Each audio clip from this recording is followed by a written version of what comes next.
Hi friends, అందరికీ జై మాతాది. ఎట్లున్నారు? అందరూ మంచిగా ఉన్నారు కదా? తప్పనిసరిగా కమెంట్ చేసి చెప్పండి. మేమందరం కూడా చాలా బాగున్నాము. నా పేరు Rupali. Welcome back to track taste explore వ్లాగ్స్కి మీ అందరిది కూడా మనస్ఫూర్తిగా స్వాగతము. చూస్తారు కదా, ఇప్పుడైతే నేను ప్లేట్ పక్కకు ఒక దోసకాయ ఉన్నది కదా, చూస్తారు కదా, అలాంటిది సేమ్ దోసకాయ గీకిన మొత్తము పొట్టు తీసి, ఇంకొక టమాటా ఉన్న ఒక ఉల్లిగడ్డ కూడా గీకి ఇట్లా వేసుకున్నా. నీళ్ళు వడబోసేది ఏం లేదు, మొత్తము అట్లనే కలుపుకొని పెట్టుకునేది ఉన్నది.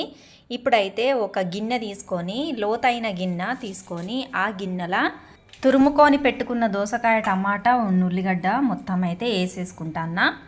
ఇప్పుడు ఇట్లా వేసుకున్న తర్వాత అందులో గోధుమ పిండి ఉంటుంది కదా, మనకు ఎంత అయితే కావాలో అంత గోధుమ పిండి వేసుకోవాలి. మన ఇంటి మెంబర్స్ను చూసి వేసుకోవాలి.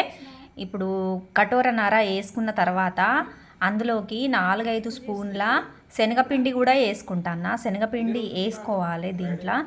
ఇప్పుడైతే రుచికి సరిపడా కారము, ఉప్పు, పసుపు ఇవన్నీ కూడా వేసుకొని కొన్ని నీళ్ళు పోసుకోవాలన్నట్టు. అంటే ఒక సగం గ్లాస్ నీళ్ళే పోసుకోవాలి, ఎందుకంటే దోసకాయల నీళ్ళు ఉంటాయి కాబట్టి. ఒకవేళ మనకు అందులో నీళ్ళ క్వాంటిటీ తక్కువ అయింది అనుకోండి, అయితే మళ్ళీ మనము అందులో నీళ్ళు కూడా యాడ్ చేసుకోవచ్చు.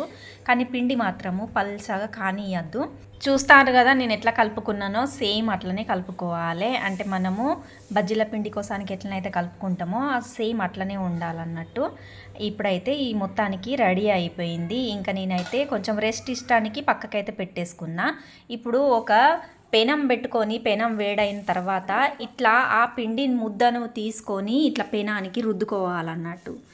అయితే ఇట్లా రుద్దుకునేటప్పుడు అందులో ఆయిల్ అనేది ఉండద్దు. ఆయిల్ ఉంటే ఏమవుతుందంటే అది అతకది, రిటర్న్ వస్తుంది అన్నట్టు మన చేతులకి. అయితే ఆయిల్ లేకుండా చూసుకొని పెనానికి అయితే ఇట్లా అంటియాలి. ఇంతకుముందు నేను చేసుకున్నా, అయితే అది మా పిల్లలకి ఇచ్చేసిన. ఇప్పుడు మళ్ళీ అదే పెనంపై ఇంకొకటి కూడా వేసిన. అయితే ఇట్లా మీది నుంచి ఆయిల్ పోసుకోవాలి, కానీ ముందుగానే పెనంలా ఆయిల్ పోసుకోవద్దు. అయితే అది ఆగదన్నట్టు, చేతులకు వెళ్ళొస్తుంది. ఇంకా ఇప్పుడైతే 2 సైడ్లో కూడా కాలిన తర్వాత ఇంకా ఇది తీసి అయితే మా వారికి సర్వ్ చేస్తాను. ప్లేట్ చూసిండ్రు కదా, అందులో 2 తీర్ల పప్పులు ఉన్నాయి. ఒకటైతే మైసూరు పప్పు, ఒకటి పెసరపప్పు కలిపి చేసిన కారం పప్పు. ఇంకా ఈ దోశ కూడా వేసుకొని ఆయనకైతే వడ్డించేసింది అన్నట్టు. ఇప్పుడు ఇంకా మళ్ళీ వేసుకున్నా. దోసకాయతో ఇట్లా దోసకాయ రొట్టె వేసుకొని అయితే చూడండి, చాలా టేస్టీగా ఉంటుంది. తింటా అంటే తినబుద్ధి అవుతుంది, పిల్లలకు కూడా బాగా ఇష్టం అవుతుంది. అయితే ఇప్పుడైతే నేను ఇట్లా ఇంకొకటి అయితే వేసుకొని ఇంకో ఆయిల్ అయితే వేసేసిన. ఆ ప్లేట్ అయితే మా వారికి ఇచ్చేసిన. ఇంకా ఇప్పుడైతే మర్రేసుకున్నా. ఇట్లా మొత్తానికి అయితే ఇవన్నీ రెడీ అయినాయి. మామిడికాయ పచ్చడను నిమ్మకాయ పచ్చడితోనైతే అద్భుతంగా ఉంటాయి. చూసిర్రా ఎట్లా రెడీ అయింది కదా, చాలా టేస్ట్గా ఉంటాయి. ఒకవేళ మీకు రెసిపీ కనుక నచ్చేది ఉంటే తప్పనిసరిగా ఒక్కసారి అయితే చేసుకొని చూడండి, చాలా టేస్ట్గా ఉంటాయి. ఇవి ఏంటంటే ఎల్లో కలర్లో వస్తాయి. మనము పసుపును కారం వేసినాం కదా, అందుకు ఎల్లో కలర్లో వస్తాయి. ఒకవేళ పచ్చిమిరపకాయది కారం నూరుకొని వేసేది ఉంటే కూడా వేయచ్చు మనము. దోసకాయ రొట్టె రెడీ అయిందండి. మొత్తానికైతే నేను ఇప్పుడు సర్వ్ చేసుకుంటాను. ఇప్పుడు నేనైతే ఎల్లిపాయ కారం ఉంటుంది కదా, ఆ కారంతో సర్వ్ చేస్తాను. నాకు ఎల్లిపాయ కారంతో ఇష్టము, అందుకే నా కోసం సర్వ్ అయితే చేసుకుంటాను.